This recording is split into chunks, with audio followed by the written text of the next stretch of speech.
Number 1, ano ang hindi mo papayagan? Maapektuhan ng trabaho ang love life mo o maapektuhan ng love life mo ang trabaho mo? Ina. Personally, hindi ko papayagan na maapektuhan ng love life ko yung relationship ko. Kasi, Yung love ulit? life, yung relationship mo. sorry. Trabaho. Sorry. Yan ang wag mong papayagan, yung malilito ka. Apo. Take two. Take two. Okay. Hindi ko po hayaan na maapektuhan ng love life ko yung career ko. Pero naniniwala po ako na dapat balance po parehas. So, hindi po pwede na dapat may mas nakakalamang like yung work na napapabayaan mo na yung relationship mo. Kasi ako, I'm a busy person din po. Marami din po akong side hustle aside sa pagiging full-time dentist. And I make sure na nabibigyan ko ng oras lahat ng mahal ko sa buhay. And naranasan ko din po kasi yon na hindi po na bibigyan ng time na panahon because of work. So, ayoko pong Yeah, pero mas iparanas. pinili mo, hindi maapektuhan Opo, ng love life mo, yung kasi career. That time po kasi, I know I'm immature pa.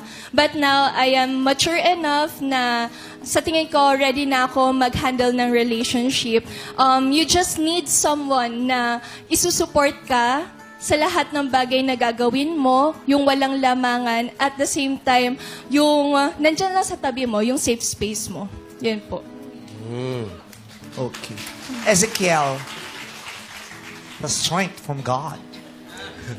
I believe po na hindi ko po kayang hayaan yung aking pag-aaral. So, ang pipiliin ko is wag maapektuhan yung work ko with my love life because I believe the right partner will compromise for me. And yung mga moments that I'm vulnerable, the moments that I need him, I believe magbibigay siya ng oras for that. But it's okay that not all the time we are together. Kasi madami pa kaming goals bata pa kami. And madaming mas important things na kailangan namin gawin. Ayun po. Elise, gusto mo pa talaga tatawagin ka, ha? Charot. Yes, Elise. Para po sa akin, hindi nakaka-apekto ang love life sa work. Hindi At dapat maapektuhan ng love life ang work. Tama? At hindi nakaka-apekto ang work sa love life. Then you have to choose one. Ah. Ano ang mas hindi ka papayag na mangyari? Yung maapektuhan ng love life mo yung work mo o maapektuhan ng work mo yung love life mo? Kasi ano yun given na yun parehong dapat hindi Yes. So binibigyan ka lang ng senaryo para malaman ano bang mas ipaprioritize mo kung sakasakali. Hindi mo papayagan yung love life mo na maapektuhan ng trabaho mo o yung trabaho mo ang makakasira doon sa love life mo. Yung work, hindi po makaka-apekto yung love life ko. Yung work ko sa love life ko. Kasi first of all, kailangan isipin mo muna yung bago mo pasukin yun. Kung gusto mo na yung relationship na yun, o kung hindi pa. Kung hindi pa, unahin mo muna yung mga pangarap mo sa buhay, yung mga gusto mo makamit. After nun, kung ready ka na, edi mag-boyfriend ka na, diba? Ayun. Thank you.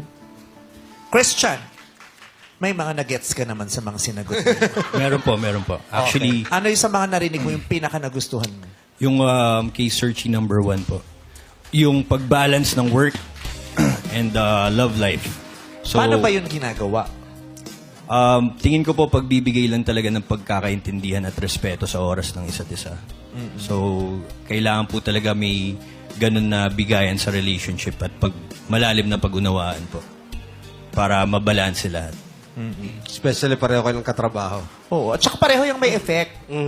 Dapat lang alam mo kung anong gagawin mo pag may naapektuhan na dun sa isa. Okay, so ang bibig mo ng green flag ay si Searching number 1 po. Ina!